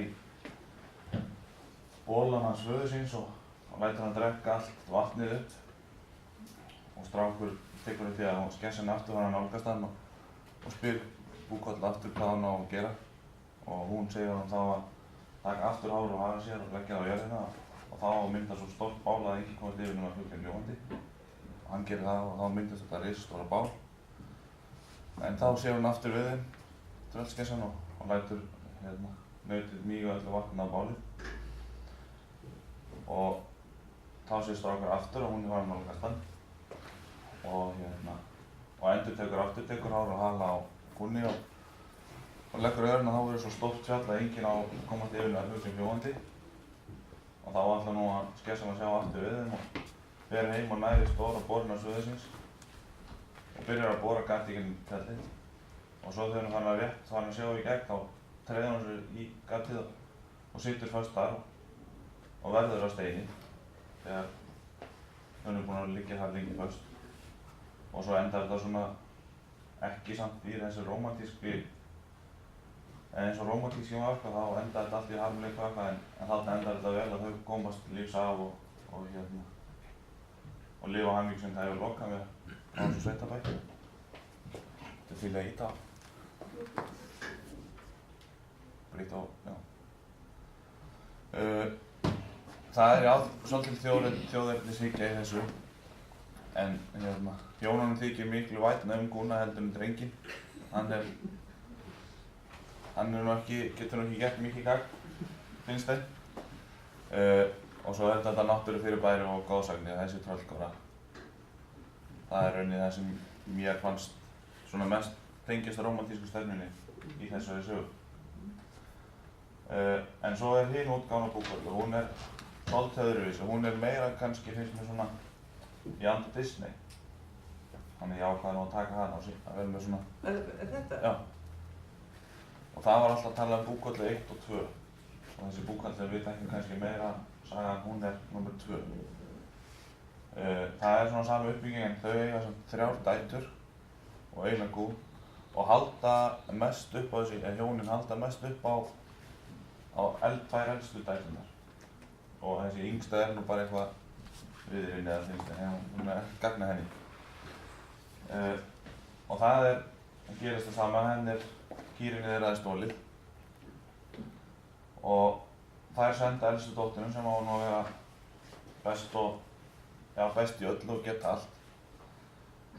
Og hún er búin að labba lengi og lengi eins og hann í fyrri sögunni og hún kemur svo að helli þar sem Búkollu er bundin og það er matur á borðið þarna eða grjót ég ímynda mér að hann ekki verið til borð þarna í þessum og hún fæ sér í éta og ætlar svo að leggja af stað en þá mætir hún skessunni og skessan sér að hún er búin að fá sér að borða og gera sér heimakomna hana og drepur hana þá í staðinn.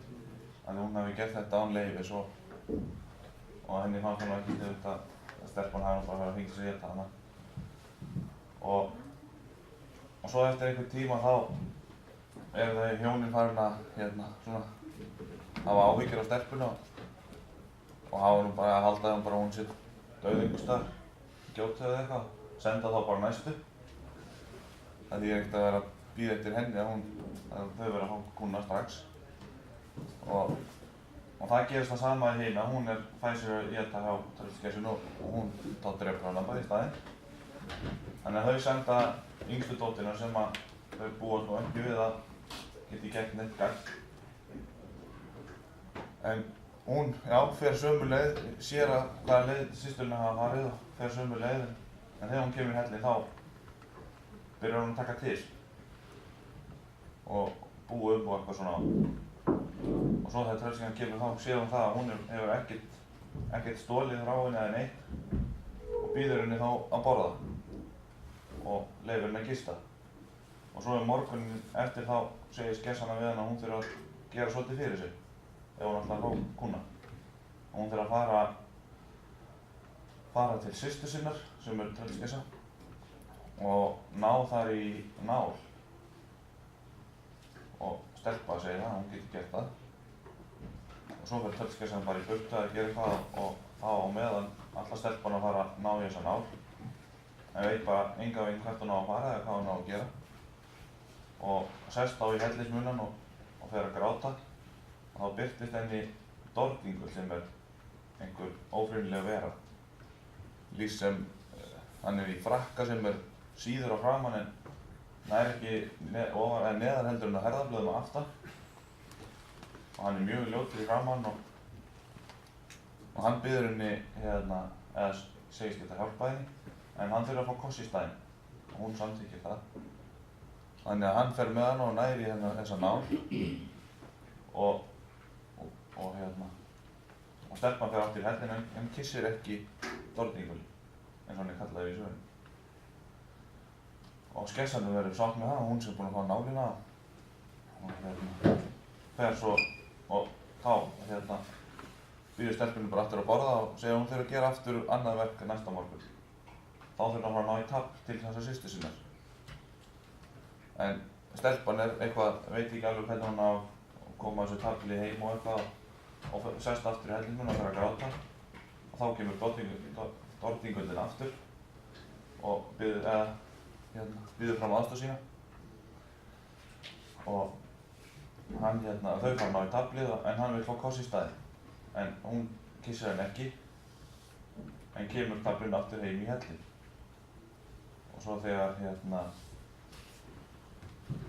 og skessan verður mjög sátt með það og búin að ná þarna nálinu og taflinn af systur sinni sem hún var búin að erða.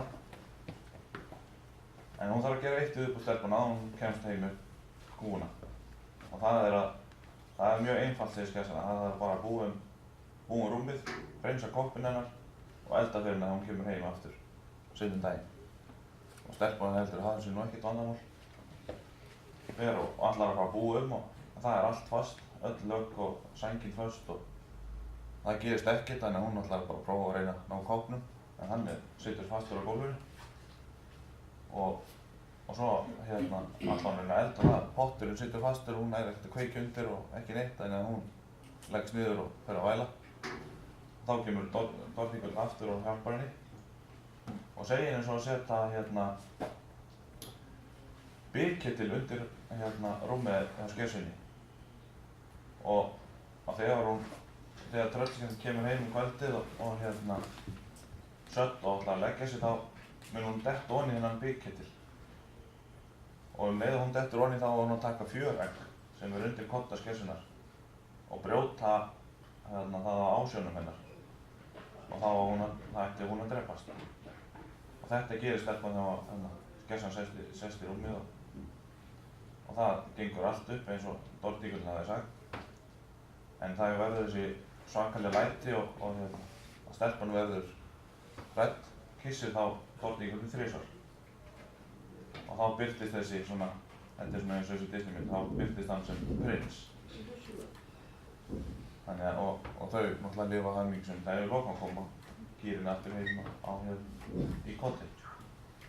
Og það þetta er svipuð einkenni og er í hinni búkollegin. En ég vil nú samt ekki telja þetta sem mikla þjóðsögu því þetta finnst mér meira í anda Disney. En svo tók ég þriðju söguna að það var Gilitrutt. Ég veit ekki hvort að einhver hafa lesið hana eða heyrt hana. En það er svona ágætis boðskapur í henni. En það eru hjón sem búa á koti og kallinn með nú mikið sauðfjárbú og fær miklu ull haustið og biður konu að spinna á ullinni fyrir sér. Og hún segir að það sé ekkert vandamál. En svo kallinn hann lengi eftir ullinni og spyr konan hvað ullin sé og hún segist nú vera að fara að byrja á því hún veit mikið alveg hvernig hún á að gera þetta. það birtist þarna tröllskessa og segist geta hjálpað henni. Hún geti unnið ullina fyrir hana og en með einu skilju að hún geti gískað á nafnið henni í þriðju tilraun. Og stelpan það er ekkert vandamál.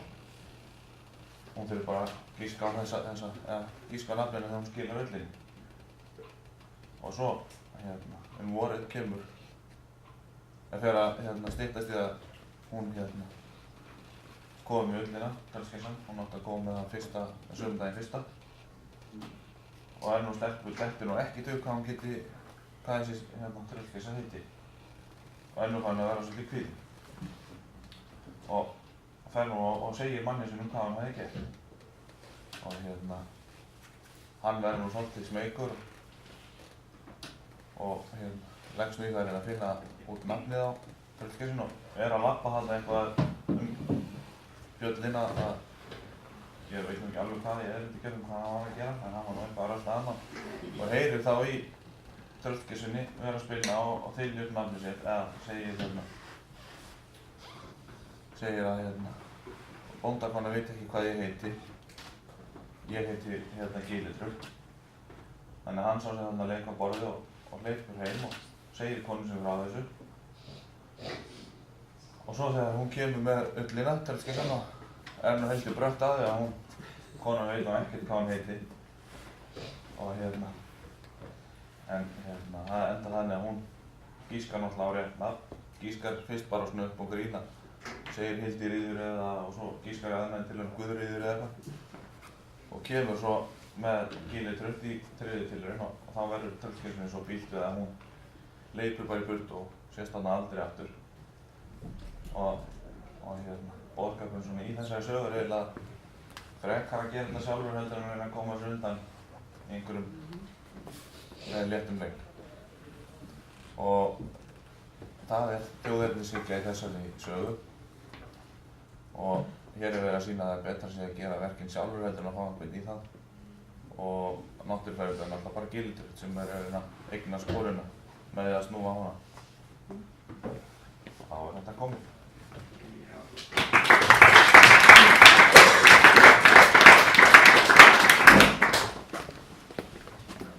Þekkið þið ekki söguna Gilitröll? Æðimörk bókbækur kannski líka? Það er náttúrulega eldgömmul kvikmynd eftir Gilitröll. Sást þú hann Óskar einhvern tíma? Nei, Þórdís, hvað þú aldrei síðan? Ég sá barnæsku. Þetta er bara við til að Akureyri, ekki út í sveitum. Já, ég veit það. Ég ætla að gera líka svona fyrir sig. Þetta er raunsæði, við þangað upp á Kristoffer og Karolínu fyrst. Ég er búin ykkar.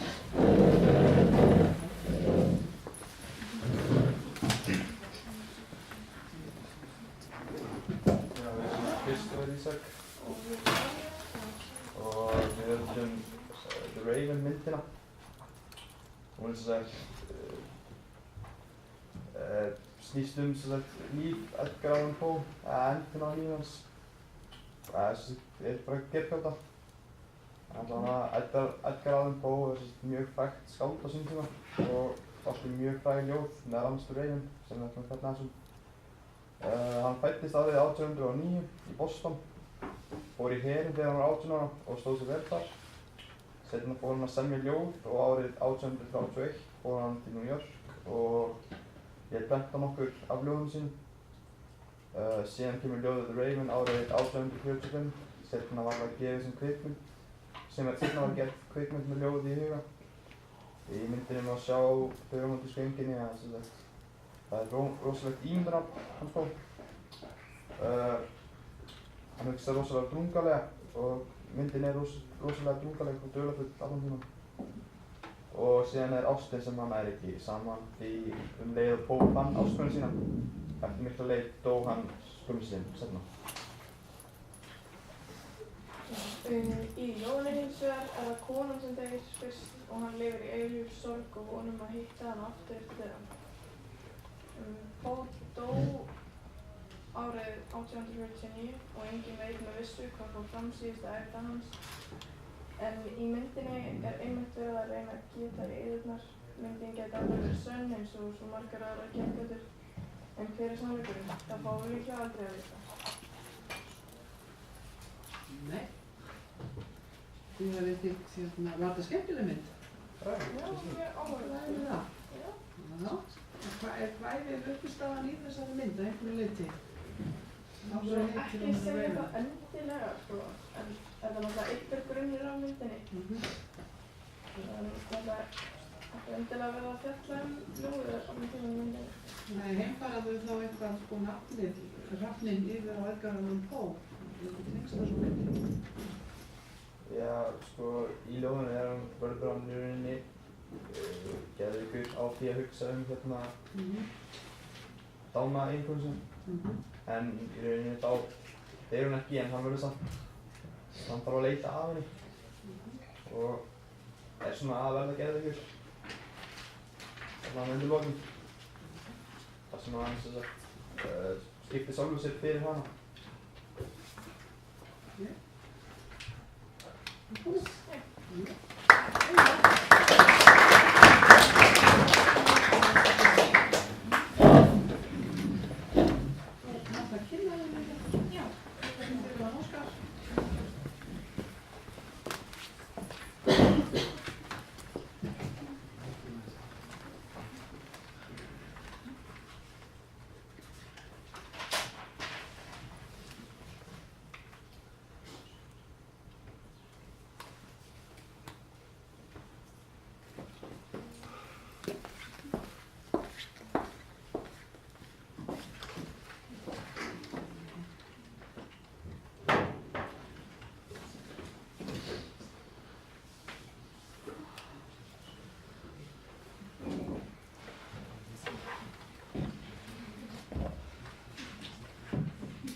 Kann einhver að gera atta á þessum tölum?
Já, hvað er svo hérna Lilja í miðjuna á tónleikavíðinni? Já. Á ég að stjórna? Þú segir hvernig það skiptir flæður. Góðan daginn, ég heiti Lilja Björg Jónsdóttir og ég ætla að fjalla Grimms ævintýri. Það má skipta. Eitt sem voru bræður heitu Jakob og Vilhelm Grimm. Þeir voru þekktir allan heim fyrir ævintýrin sín. Aðferð þeirra við að safna ævintýrum var öðruvísi en hjá öðrum fólki á þessum tíma og lögðu Grimms-bræður grunninn af vísindalegum vinnubrögðum við söfnun á þjóðsögum. Söfnun þeirra gekk út á það að skrifa niður munnmælasögur. Reglurnar voru þær að þú máttir ekki breyta sögunni neitt. Það þurfti að skrifa sögur orðrétt eftir sögunni. Ekki vil hvort bræðurinn hafi farið eftir þessu sjálfur en það skipti kannski ekki öllu máli. Breyting klára. Bræðurnir þeir skrifuðu mörg ævintýri en frægust til dæmis Mjallhvít, sagan stelpuna sem var hvít mjöll með hár sem var svart eins og hrafntinna og hann verið rósrauðar varir. Freyþetta, sagan það þegar stelpa fór með mat til veikrar ömmu sinnar og var elt af úlfi sem leiðir ekki af sér góða hluti. Öskubuska, stelpa sem missti skóinn og var leitað af prinsunum út allt kóngsríkið og svo Hans og Greta, systkinin sem skil voru eftir í skóginum eru tekin af nornin en koma svo heim að lokum.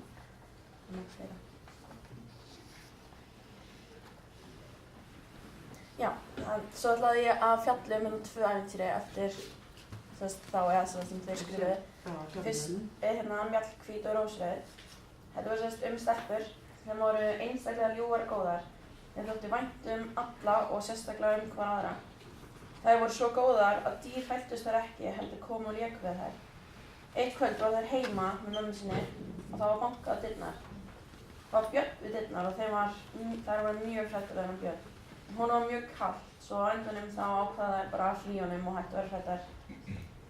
Og eftir þetta kom Björninn á hverju kvöldi til að láta hlýja sér við eldinn hjá stelpunum. Eitt kvöldi sagðist Björninn þurfa að fara en hann myndi koma aftur tíma seinna. Eftir það liðu svo margir dagar. Einn dag fóru stelpurnar inn í þorpið sem var rétt hjá.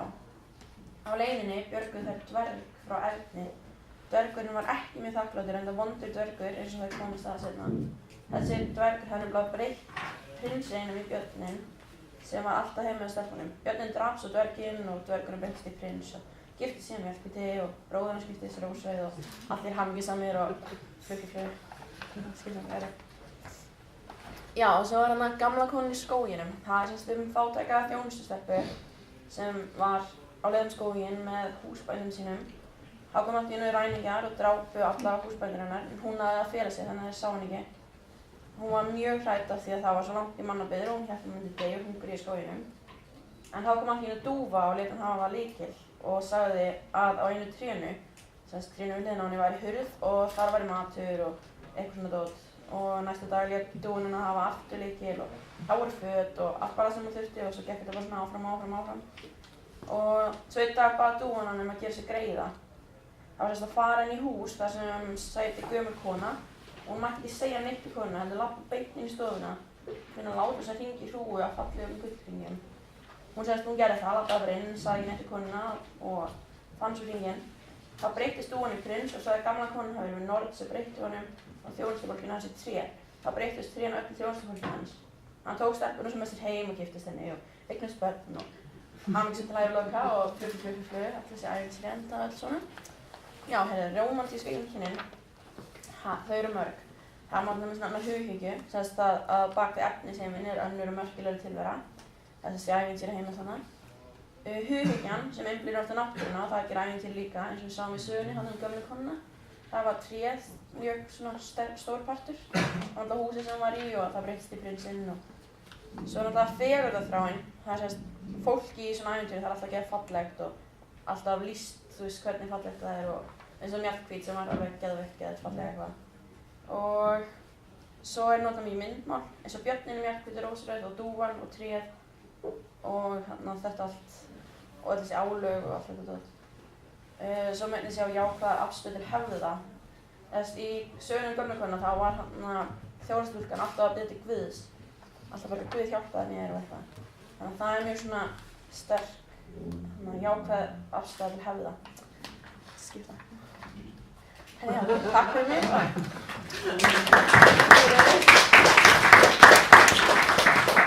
Af hverju valdir þessar sögur? Ég veit það ekki, mér fannst það annars skemmtilega. Svona ævintýraleg umgjörð þessar glærur. Já, það var alveg óvært.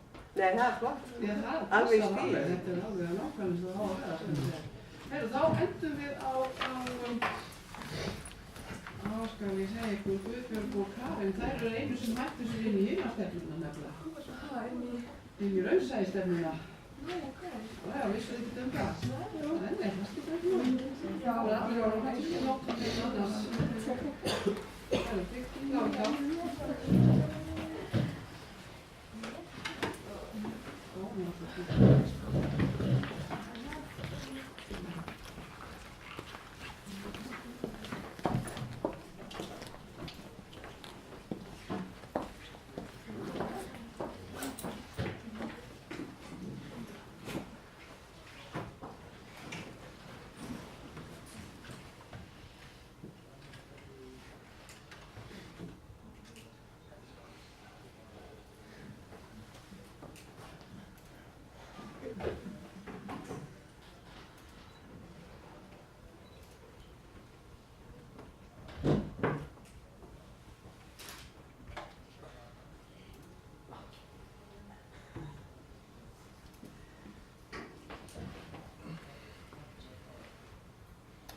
Já, við vorum sem með Ólöfu Sigurðardóttir frá Hlöðum, Guðbjörg. Ólöf Sigurðardóttir eða Ólöf Blöðunum eins og hún þekktist fyrir fæddist 1857 á Sauðdalsá á Vatnsnesi og ólst þar upp á Nesinu. Hún lærði ljósmæðrafræði í Reykjavík og fór síðan í framhaldsnám til Kaupmannahafnar. Eftir námi í Kaupmannahöfn fór hún aftur til Reykjavíkur að vinna sem ljósmæður en var þar í rúm 5 ár. Á þessu tímabili kynntist hún manni sínum Halldóri Guðmundsssyni og flutti til norður á Hlöðum í Haukadal og þar skrifaði hún sögur sínar, ævintýri og ljóð. Á þessum bæ bjuggu þau yfir 30 ár. Leið hennar leiddi svo til Akureyrar og var þar þar hún flutti aftur til Reykjavíkur til að eyða síðustu árum sínum, en hún lést 1933. Ólöf las jafnan mikið og komst í góð kynni við ýmis helstu skáld landsmanna þær mundir og héldu þau bréfasamband.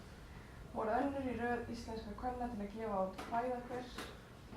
Kvæði hennar eru tilfinningarík og lýsa mörg sálarstig, en önnur hlið á sama máli eins og þráin eftir fegurð og gleði.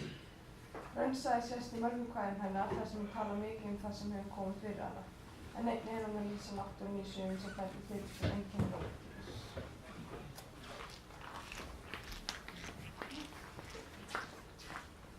Ég heiti Karen. Ólöf gaf út 2 ljóðsöfn og hirði bæði nokkur smákvæði. Hún skrifaði minningar frá bernskuárum sínum á Vatnsnesi og lýsir þar örþriðinni og allsleysinu sem hún var alin upp við. Hún skrifaði til ritgerð sem ber nafnið Bernskuheimili og er greinargóð með hreinskilni, því þar segir hún frá því hvernig lífið henni var. Og síðan eitt kvæði sem mér finnst persónulega besta sem hún hafi gert og bara lýsir mjög vel hvernig lífið henni var og það heitir Lítill. Lítill máttur lyfti mér, lítill gerði ég með hann. Lítill kom og lítill er, lítill fer ég héðan. Aldrei viður, vænn og hár, vex í hrjóstur landi, líka minn er lima smár, lítill syltur andi. Ef ég loksins ljósið næ, lífsta stíginn hækka, skiluðinn öll skárri fæ, skildi ég ekki stækka. Hér talar hver lítill hún var í barnæsku og hún veit ekki gegn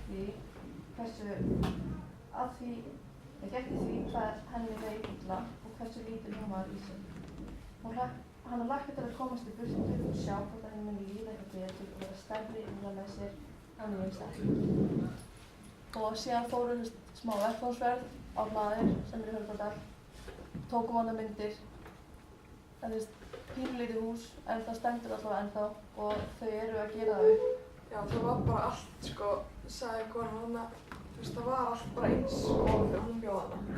Það eru bara bækurnar hennar og draslið hennar, þetta var bara allt alveg eins. Já, þetta var hún og maðurinn hennar bjuggu þarna, konan sem býr hana ennþá, bjuggu í þessu húsi í ykkur 10 ár með 7 börn og ég skilði hvernig það hefði getið verið af því að þetta var pokkulítill. Er Ólöf átti engin? Var ekki önnur? Nei. Var ekki önnur klæða? Jú. Já, Ólöf átti engin. Nei. Þannig að það var allt annað bara, bara allt eins og þetta var allir gamli fullt af gamli bókum og bækur og sængur og kotta og rúm frá þessum tíma. Ætlaðu þau að gera þetta upp sem einhvers konar safn? Nei, þau ætlaðu bara að gera þetta til að búa hana. Já. Börnin þeirra. Hvað ætlaðu þau að gera með allt þetta dót? Veistu þið það? Nei, minnst ná ekkert á það Hún var eiginlega rosalega fegin þegar við tölum við hana við erum gæmur. Nei, hún sagði ekki þetta svo mikið. En það ekki finnst merkilegt þess að þið skildi að koma þetta á skóla? Jú, ég er mjög hissa En já, það verður bara búin.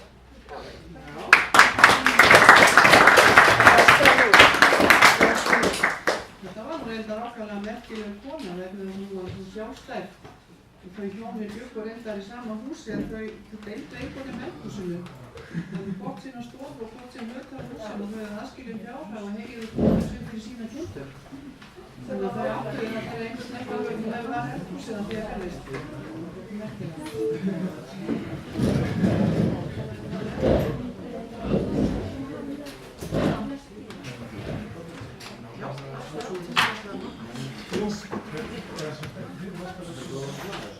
Heyri, við erum aðeins orðið, það er óveit gaman.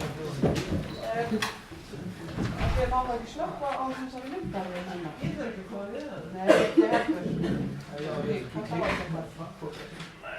Ég ætlaði bara að byrja á því að þakka ykkur öllum sem hafi komið hérna með fyrirlestra og kynningar í dag. Það er greinilegt af því að þið unnið þetta fyrst í samviskusemi. Ég vona að þið hafið haft svolítið gaman af þessu, var það ekki? Jú. Það er kannski svolítið öðruvís vinna, þið fengu góðan tíma til þess að gera þetta og fengu tölvur frjálsar hendur um það hvernig þið viltu skila þessu af ykkur. Og mér finnst það að bóra góðan árangur og nú stefnum við ótrúið, við ætlum að vísa að vera með alltaf öðruvísi verkefni.